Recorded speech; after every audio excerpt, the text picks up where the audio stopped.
Hello. Today we are learning about communication plans. It's an honor to have Carrie Heyer here as our guest and subject matter expert. Carrie is the director of our Communications and Strategic Marketing Department. Welcome, Carrie. Thanks, Kristen. Good to be here. I know how important communication plans are to almost any work initiative, but I'm especially interested in learning about how it applies to project work. What elements do you see as being critical to a great communication plan?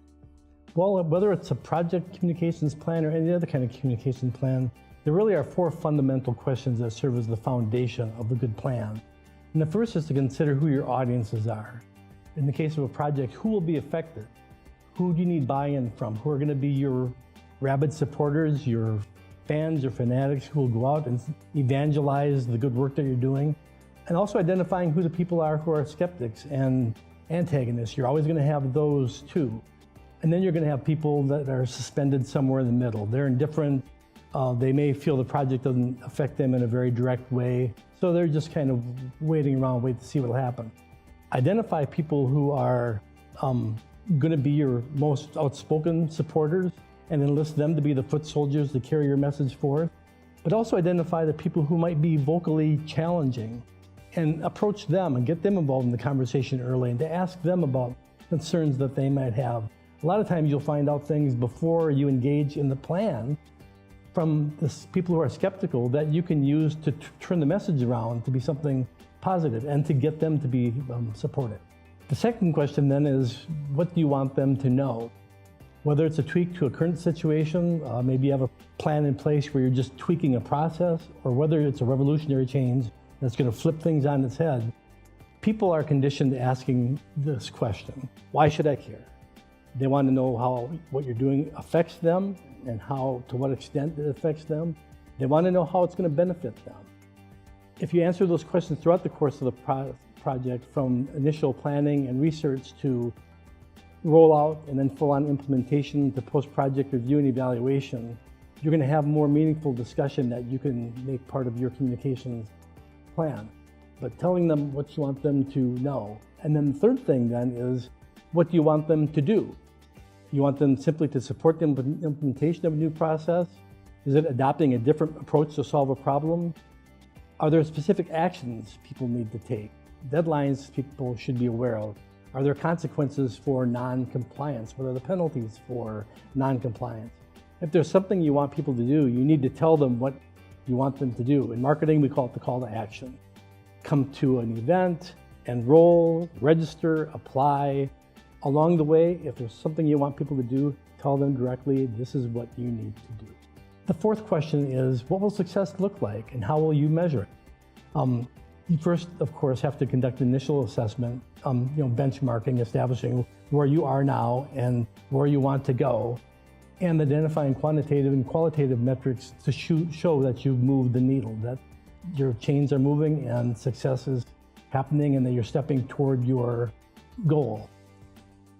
As a project planner, though, it's also important to understand that what you see as a success at the end may not be what other people see as success at the end, or even during the course of the project. So it's important to have some common agreement with the people the project will affect as to what they think success is, and make that part of your success so you can make that part of the goals that you establish for the project. So we use PDCA, or Plan, Do, Check, Act, as a method for us to check in on our project.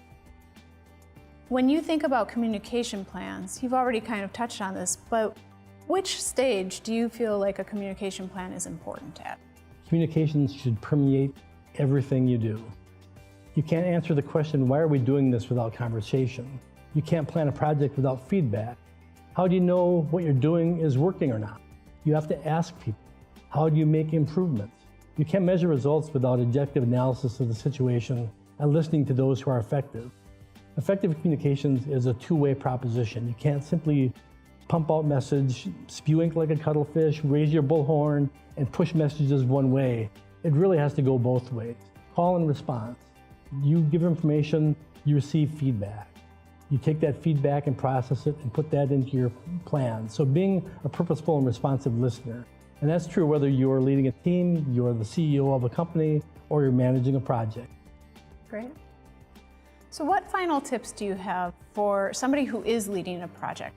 How do they help their team become rockstar communicators? The most critical thing you can do is take off your project facilitator hat and put on the shoes of those the project will affect and put yourself in their position. What would be important to you? What would you like to know? And then when you get that feedback and you're having those conversations, then step back into your role as a project planner and develop a communications plan that has action steps that are fixed to certain points along a timeline. So calendarizing things step by step so you're moving toward a goal and making progress. As it relates to process improvement, in my view, there's no such thing as too much communication. In fact, I often share that one of my wins as a communicator comes in the form of a complaint. And that's when people say, enough already, I get it, you've told me over and over, I don't need that information anymore, I've already heard it. That's a lot better conversation than, what the heck just happened? Nobody told me, why wasn't I involved? Nobody asked for my opinion. So you get the idea. Saturation is an okay thing if you're communicating information, much better than the vacuum of people not knowing what's going on and leaving them in the lurch. That's great. I agree. I think that the communication piece of a project is probably the most critical piece, and it's definitely something that I've learned through trial and error when it doesn't go so well. Yeah, and to your point, it's essential that you keep your promises also when you're rolling out a project, that you're telling people this is kind of the magic you're going to see happen when this is completed. If your project gets thrown off track, whether it's on the calendar, things are being a little, you're deviating from the schedule, or whether there's something out of your control that alters the schedule, or there's additional things that you hadn't considered that you now need to build into the plan to be successful, sharing that information, accepting accountability is fine. So keep your promises, and that doesn't mean that you can't, I don't want to say break a promise, but you can certainly change your mind and get new opinions and perspective and do things to alter your course to get where you need to be. But the point is, stay on message, stay on task, and keep people in the loop and keep them involved. Great. Well, thank you very much. This has been very helpful, and I know that all of our participants are going to find it helpful too. You're welcome. Thanks for the conversation.